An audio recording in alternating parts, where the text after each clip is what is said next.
বর্তমান সময়ে মোবাইলের ক্যামেরা এত বেশি অ্যাডভান্স হয়ে গিয়েছে প্লাস ইমপ্রুভ হয়ে গিয়েছে যে আমরা অনেকেই ভাবি যে এত সুন্দর ক্যামেরাওয়ালা ফোন যেহেতু আমরা কম দামের ভিতরে পাচ্ছি, তাহলে কি অ্যাকচুয়ালি আমাদের একটা ডিএসএলআর ক্যামেরার প্রয়োজন আছে?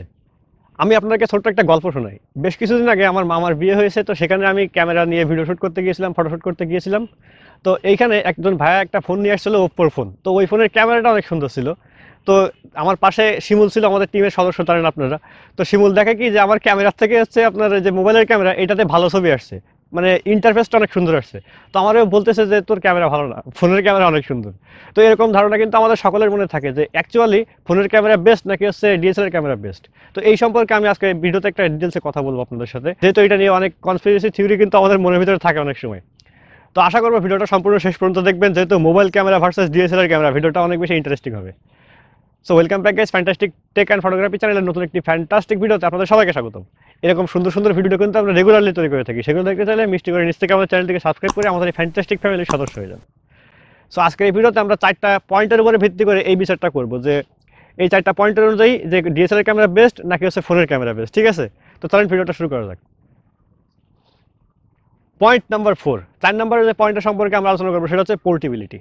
পোর্টেবিলিটির দিক থেকে দেখতে গেলে ডিএসএলআর ক্যামেরা থেকে মোবাইল ক্যামেরা বেস্ট, যেহেতু আপনার মোবাইল ক্যামেরা একটা পকেটের ভিতরে ঢুকেই আপনারা এখান থেকে ওখানে শ্যুট করতে যেতে পারতেছেন। বাট আপনি যখন একটা ডিএসএলআর ক্যামেরা নিয়ে শ্যুট করতে যাবেন তখন অবশ্যই ডিএসএলআর ক্যামেরার বডিটাও হেভি, পাশাপাশি ডিএসএলআর ক্যামেরার ভেরিয়েবল যদি লেন্স থাকে তাহলে তো কোনো কথাই নেই, টোটাল একটা ব্যাগ নিয়ে আপনাকে যাওয়া লাগবে বাইরে।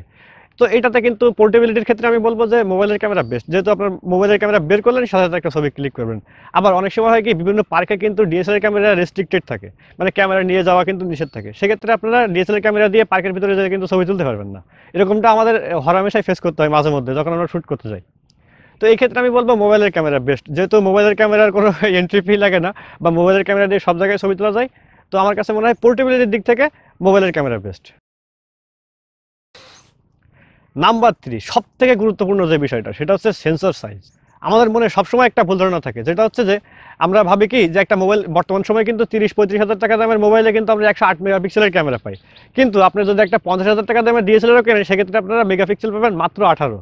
তাহলে বুঝতেই পারতেছেন কোথায় 108 মেগাপিক্সেল আর কোথায় হচ্ছে মাত্র 18 মেগাপিক্সেল। তাই আমরা সাধারণভাবে বিচার করে ফেলি যে যেহেতু 108 মেগাপিক্সেলের তুলনায় 18 মেগাপিক্সেল ছোট, তাই আমার কাছে মনে হয় যে 18 মেগাপিক্সেলের থেকে মোবাইলের ক্যামেরা যেটাতে 108 মেগাপিক্সেল ইউজ করা হয়েছে এটা দিয়েই ভালো ছবি তোলা যাবে। বাট ট্রাস্ট মি, এটা কোনো ম্যাটারই করে না মেগাপিক্সেল, বিশেষ করে ফটোগ্রাফির ক্ষেত্রে।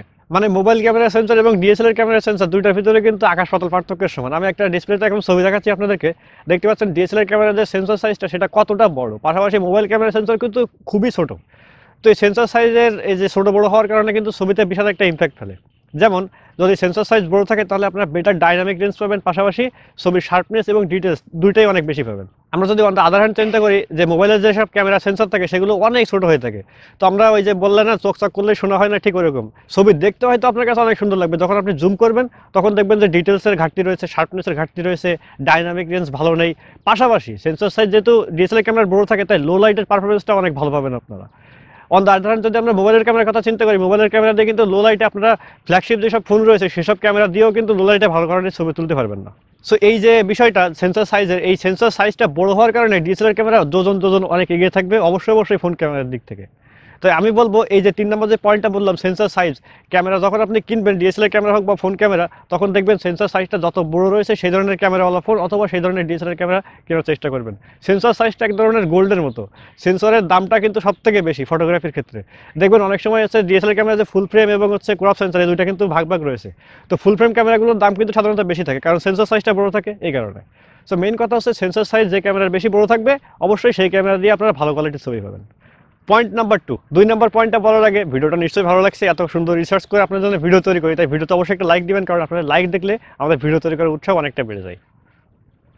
সো 2 নম্বরে যে পয়েন্টের কথা বলতেছিলাম সেটা হচ্ছে ভেরিয়েবল লেন্স। দেখেন আপনি যখন মোবাইলের ক্যামেরা দিয়ে শ্যুট করতে যাবেন তখন সিচুয়েশন অনুযায়ী কিন্তু আপনারা অনেক কিছু চেঞ্জ করতে পারবেন না। হ্যাঁ, এখন বর্তমানে মোবাইলের ক্যামেরাতে অনেকগুলো লেন্সের সুবিধা যোগ হয়েছে, যেমন টেলিফটো লেন্স আছে, তারপরে হচ্ছে ওয়াইড অ্যাঙ্গেল লেন্স আছে। বাট তারপরেও আমার কাছে মনে হয় ডিএসএলআর ক্যামেরার লেন্সের যে সুবিধাটা সেটা অনেক বেশি মোবাইল ক্যামেরার থেকে। সাপোজ আপনি একটা আউটডোরে শ্যুট করতে গিয়েছেন, তখন আপনার দরকার একটা পোর্ট্রেট লেন্স, তার মানে প্রাইম লেন্স। তো এই ক্ষেত্রে আপনার মোবাইল ক্যামেরা সেটার পোর্ট্রেট মোড আর এই যে ডিএসএলআর ক্যামেরার পোর্ট্রেট যে পিকচার মানে ব্যাকগ্রাউন্ড ব্লার করে যে পিকচার তোলার যে ব্যাপারটা, এটা কিন্তু সমান সমান হবে না ভাই। আপনি যতই বলেন না কেন, ডিএসএলআর ক্যামেরার ক্ষেত্রে অনেকটাই বেশি এগিয়ে থাকবে। পাশাপাশি আপনি যখন সবকিছু ফোকাসে রেখেও শুট করতে যাবেন, সেক্ষেত্রে আপনারা ডিএসএলআর ক্যামেরার যে ওয়াইড অ্যাঙ্গেল লেন্সগুলো রয়েছে সেগুলো যদি ব্যবহার করেন, তাহলে মোবাইল ক্যামেরা থেকে অবশ্যই সব বেটার রেজাল্ট পাবেন। যদিও এখন মোবাইলের ক্যামেরায় যে ছোট ছোট ক্লিপ লেন্স যোগ হয়েছে, বাট ওইটা দিয়ে খুব একটা ভালো কোয়ালিটির ছবি বা ভিডিও পাওয়া যায় না। তো আমার কাছে মনে হয় এই যে 2 নম্বর পয়েন্ট, এখানেও মোবাইল ক্যামেরার থেকে ডিএসএলআর ক্যামেরা অনেক বেশি এগিয়ে থাকবে।